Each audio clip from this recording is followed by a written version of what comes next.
You know, people have the same slogan across any industry. He didn't change since he got money. She wasn't like that when she was broke. Oh, they think they all that because they made money, and I thought that was like a slap in the face because you want people to be successful. But I also realized that money doesn't change people.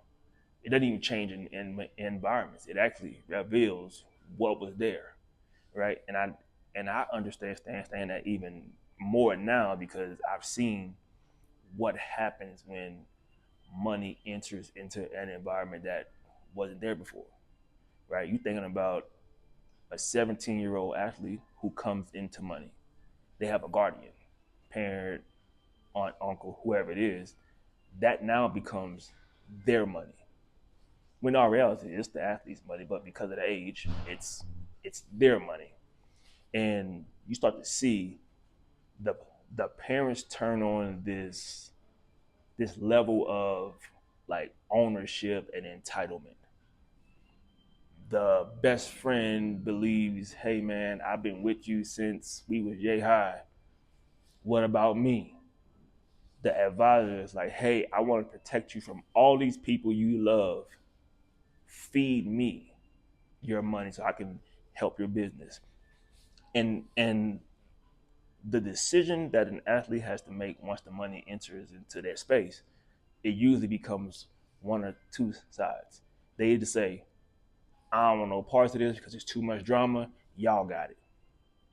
Then they end up in a bad position. Or they'll say, I'll figure it out all on my own. Y'all leave me alone. The moment he chooses himself over the drama, he becomes selfish, ungrateful. You just change him because you got this money. And I would advise an athlete turn that noise off and actually hear what they're saying because this is who they were from the jump. You just didn't know it because they had this. It was almost like a lion lying in a bush. They were waiting for the moment. And I don't think it's anything like malicious. It's that people naturally have incentives that they are trying to achieve. Like they know if I'm taking you to practice every day since you was 5, I didn't embark you all across the country on all these visits. In their mind, they're already calculating and tallying up what they believe that they're owed. And I know this because this is where a lot of like the negotiations come from. A lot of the agents use that as leverage. Like, hey, I've taken you here, and you'll hear an athlete say, "Can I get a little extra so that I can cover my agent fees?" Because they sometimes these guys be cool with the number that you're offering them, but because so many people want their hands in it, they're going to ask for extra, not because they're being greedy, it's because they're trying to solve problems that they really they didn't even cause. And I think it's messed up a little bit because you're putting a 18, 19-year old in a position to make a decision where he now has to choose himself or his enterprise that he has never had experience in building, and everybody's saying, I'll help you, I'll help you, I'll help you. They're not helping you, they're helping themselves. And I think if you be upfront and say, hey, this is how much I charge. If you wasn't my son, this is what I would charge somebody else. So when we go on these trips and things, I'm not doing this out the love. I'm not doing this for free. And it sounds harsh, but I'd rather them have that conversation than to wait till the money come and say, hey, you owe me, and now y'all going through this deal. If it's business, it's business, right? And I think for an athlete, you have to say, how much am I willing to pay? What am I willing to spend on the services that are being rendered, right? And I think that's where you eliminate a lot of the he changed because he got money, or um, she wouldn't be anything without me. Well, that may be true. Let's say that is true. What is that worth? What is it worth before you like knew the number that they was getting? Because if your percentage was this, whether it was 3% of 1,000 or 3% of a million, your fee was 3%.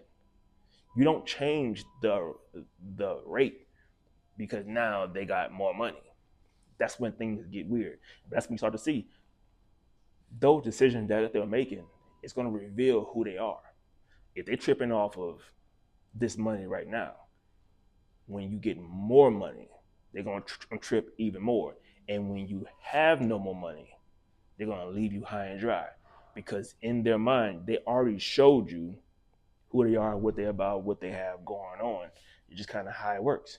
And then the last part that I kind of want to highlight is for an athlete, your enterprise has to continue after you finish playing. But it probably won't make the amount of consistent cash flow as you're making when you're playing. So you're gonna have to see who people are for who they are, no matter who they are. Like mom, dad, uncle, brother, best friend since y'all was in the sandbox. When they show you who they are, two things you gotta do.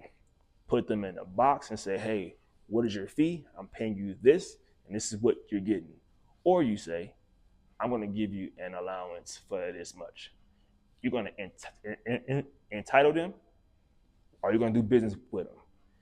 Those are the only two options you have, and only one of them will continuously grow in respect. That's the business side. The moment you entitle them, it's never gonna be enough. You're gonna fall. Y'all will fall out sooner or later for entitlement. But if it's business, you do the work, you get paid. You don't do the work, you don't get paid. Whatever you say you're gonna charge, if we agree to it, I'm gonna pay it.